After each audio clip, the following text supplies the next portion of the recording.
Mike, we've been talking about Phillip Rivers' career. I know you were talking about that on your show today. Our poll question is, if you can go back to the '04 draft, you got the number one pick, and you need a quarterback. I'll give you Eli, Ben, or Phillip.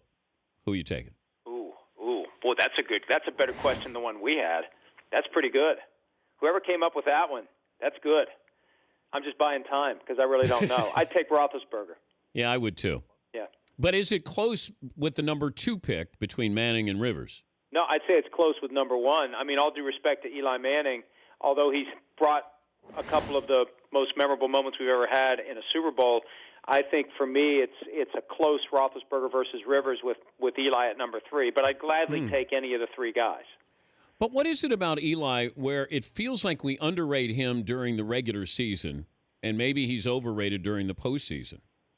I think the problem with Eli is the thing that allows him to be so successful in pressure-packed moments keeps him from being as successful as he needs to be in the regular season. He just doesn't get fired up. He doesn't get in your face. He doesn't lead in a way that we've seen guys like his brother Peyton do and Tom Brady and just that very strong drive.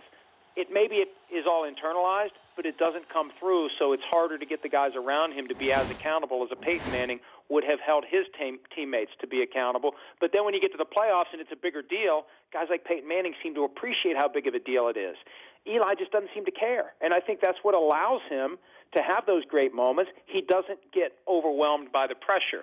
And so I think you take the good and the bad together. It hurts you in the regular season, but it helps you in the postseason because he's not freaked out by anything. If he didn't have Super Bowl rings, would he be a Hall of Famer? Eli Manning, he would be on track to be. I mean, he's got the 10th most passing yards of all time. I think if you get to 50,000 career passing yards, you get in because Warren Moon's in with 49,325, and he doesn't have Super Bowl rings. So he's working his way toward it, quietly piling up the statistics and the performances. But, those two rings are going to help him tremendously. Without them, it would be a much tougher question. But is that magic number 50,000 passing yards or 300 touchdowns? Well, I think that you probably need to have both. 50,000 passing yards is a lot. And despite the proliferation of offense the last 40 years, Dan, there still aren't many guys who have 50,000. There's only 6 guys who have 50,000 or more passing yards.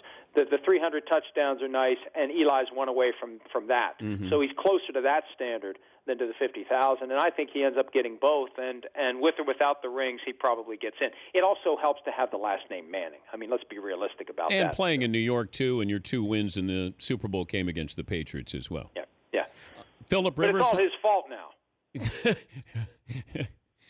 Phillip Rivers, Hall of Famer? I think he will be. I think when he's done, he'll have the numbers. Right now, if he walked off, I don't think he'd get it. My very loose litmus test is if you have fewer career passing yards than Vinny Testaverde, you don't get in. He's got 46,233. Once you pass Testaverde, you can get in with or without a Super Bowl ring. And I think if you get to 50, you're in. And I think he has a good chance to get to 50. He's at 43 and change, and depending upon how much longer he wants to play, he should get to 50. So he gets there. Right now, he's not. Eventually, he does. Aikman, 32,000, but he's got those 3 Super Bowl rings.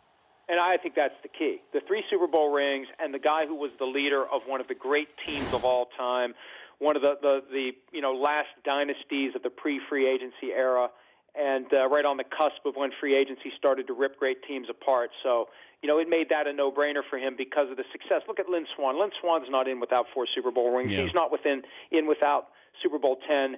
Those rings, no matter what the voters tell you, those carry a lot of weight. And when you have 3 of them like Aikman, it doesn't matter that you have fewer passing yards than Steve DeBerg. He's Mike Florio, ProFootballTalk.com, the NBC Sports Network. I had to laugh when I heard Brett Favre say Tony Romo should basically take one for the team and volunteer not to want to go back in and start because don't want to break up the winning rhythm formula here with Dak Prescott. Could you imagine Favre being injured and Aaron Rodgers playing well and Favre going, you know what, it's probably best for the Packers if I just sit?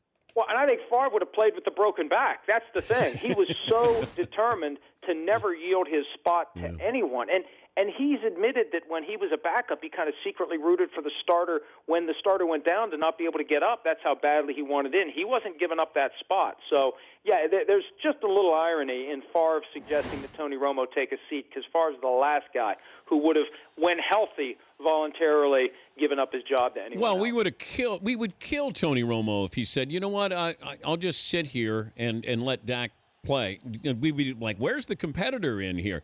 I know it's getting to the point, if Dak Prescott wins these next 2 games, I just can't see the Cowboys going back to Romo. And I said from the beginning, I thought Jerry Jones would go back to him with his loyalty, let him play until, something happened. But Romo has to feel like, hey, Dak's done a great job, but I'm a better quarterback than Dak Prescott, and I will be even better when I get in there. And I think the Cowboys believe that too, Dan. And the primary source of relief and almost euphoria from the Cowboys is they've found the next guy. Yeah. Who knows what Dak Prescott's ever going to be? But now they can quit worrying about having no one when Tony Romo retires. Now, the problem that comes out of that is there could be an awkward passing of the baton at some point where the baton actually gets ripped out of Romo's hands. This year, I don't think they're going to play games with this whole, is Tony Romo really, air quotes, healthy, and maybe we're going to give him another week or 2 to heal while Dak keeps playing, and we'll keep stringing this out until Dak has a regression.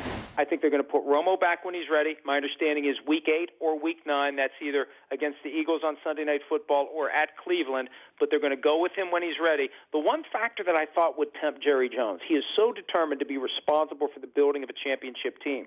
Tony Romo's not his guy. That's a Bill Parcells guy.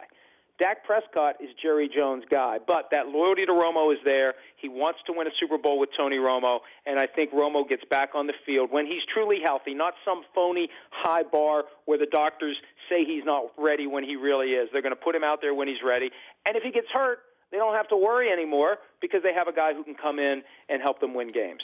I'll leave you with this. What if Colin Kaepernick plays well? Well, look at Brock Osweiler last year, Dan. 7 games. Played well enough, $18 million a year on the open market. There will be a team next year, if Kaepernick plays well over the next 11 games, that is ready to pay him a significant amount of money because there aren't enough quarterbacks to go around. And if he looks like he did in 2012 and 2013, he's going to make a lot of money on the open market, which is why I think he gave up that $14.5 million injury guarantee for next year. And now, quarterbacks are confident to the point of delusional. He could be delusional, but if he does look good, he will make more than $14.5 million next year from someone. Is his career done in San Francisco after this year? Now, if he plays really well, and having success as a team and having success as an individual goes a long way towards strengthening relationships. Wait, they'd have to redo the deal again? Yeah, that's true. They would, and they'd be happy to if Chip Kelly decides this is my guy and this is the guy I want. He's always very fickle about his quarterbacks, though. He always thinks there's someone else he can find to come in and do the job. But if he plays incredibly well and they turn this thing around, there's a lot of ifs there. But if that happens, it's a different vibe altogether. Right now the vibe is it's time for him to move on. 11 games later, if somehow they scratch and claw a wild card berth out of this and he plays really well, they may have to revisit it, and he may have to revisit whether he wants to stay there or go somewhere else. Thank you, Mike. I'll see you on Sunday. All right. See you, Dan. Mike Florio, Pro Football Talk. The Dan Patrick Show, weekday mornings on Audience.